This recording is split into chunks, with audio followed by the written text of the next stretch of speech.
Last week in DC, it was infrastructure week. Not really, but they wanted it to be. It was really Comey week. I don't think they got that memo. That's what Comey was talking about the whole time. Exactly, it was something about pipes.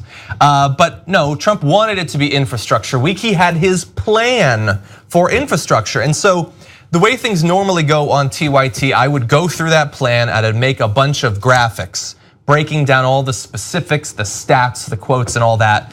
I can't actually do that because there is no plan, there are no details, and despite the fact that they wanted a whole week to be named after this, we know almost nothing. At least with Shark Week, there's multiple shows you can watch. They actually have something. We only know one thing about his plan, but even just that is enough to know what their goal here is. That it's going to be the best plan ever? It's going to be the best plan ever. I have two things then, that's true. But Robert Reich had an awesome breakdown of this. One of the interesting details, it would commit $200 billion of federal funding over 10 years. But more importantly, it would be combined with about $800 billion of assorted tax breaks to get developers to build things instead of the federal government doing it. That's weird. A president who is a supposedly, presumably wealthy developer is going to get projects for developers. That's just weird.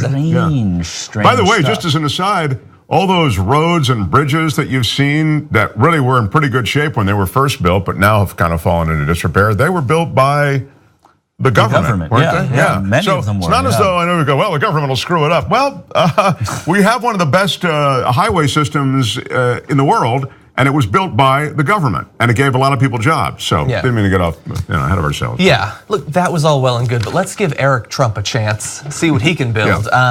So that is the goal there. So for every dollar developers put into a project, they'd actually pay only about 18 cents after tax credits. Taxpayers would contribute about 82 cents through their tax dollars. Now, look, a case could be made there that theoretically, if the government was doing it themselves, taxpayers would be paying for that too, right? And so you might say, well, what's the difference if you pay the government or you pay the developers? Well, there is a big difference because the way they're gonna do it, the public would actually pay a second time as well.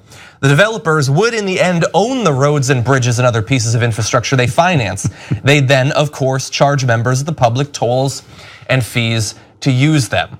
So rather than all of us contributing as a country, as a society, and then benefiting from those roads and bridges and pipes and all of that, we would instead subsidize private contractors to build and then own and then fine and toll your ass off into the rest of time. I'm sure there'd be an open and transparent bidding process to who gets those, who gets the gig to rebuild the bridge and the road, like there are when governments and departments of transportation on state-by-state basis put them out right now to bid. It's a disaster. This is a scam. This is entirely untenable. The notion that they would then be responsible for and own these structures is so contrary to the way it ever worked, and it shouldn't. But it's so consistent with this whole Trump administration. The fact this selling of America has, which we've always seen on some level, but it's sort of so naked now, right? He's really selling these projects to his buddies, to his billionaire contractor pals. And as you see them leasing public lands for mineral exploits and for petroleum drilling, that's the same thing. It's the selling of America. But also where it's not broken, right? I mean, that's the other part. What you just, going off what you just said, Mark, we've been driving over these bridges and going through these tunnels and roads up for decades and decades and decades. And guess what? They're breaking down, not because of how they were made. They were made really, really well, right?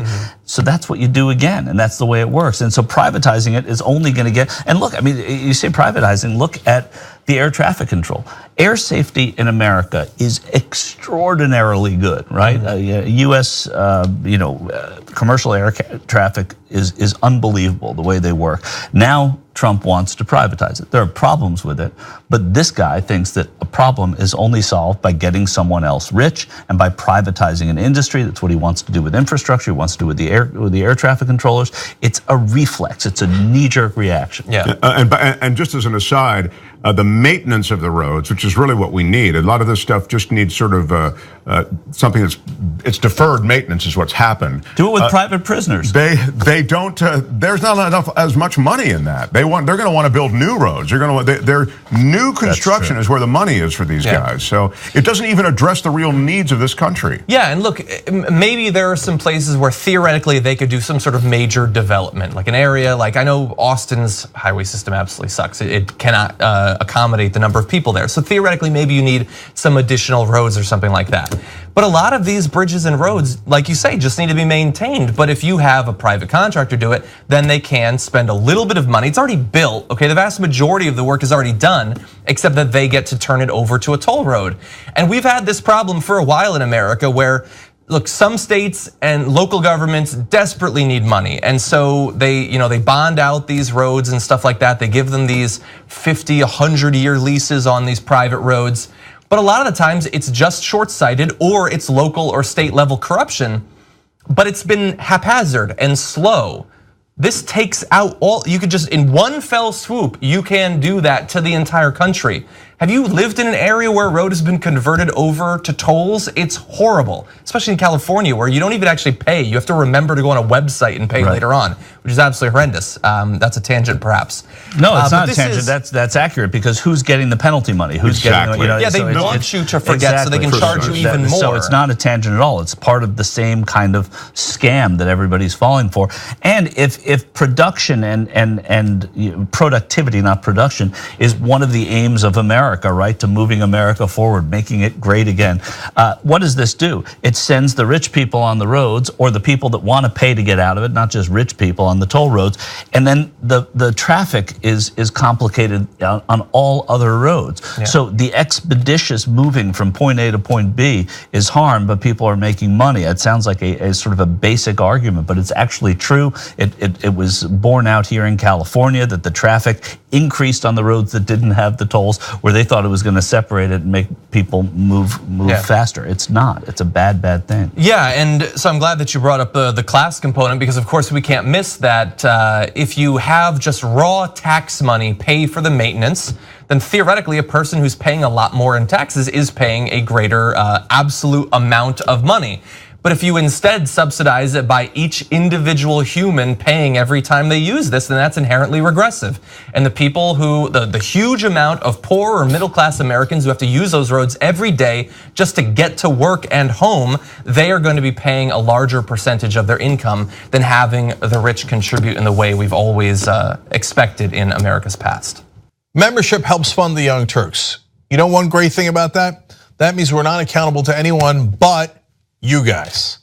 That's why we're strong together, because we built this show around you. Come build it even bigger and better at tytnetwork.com/join.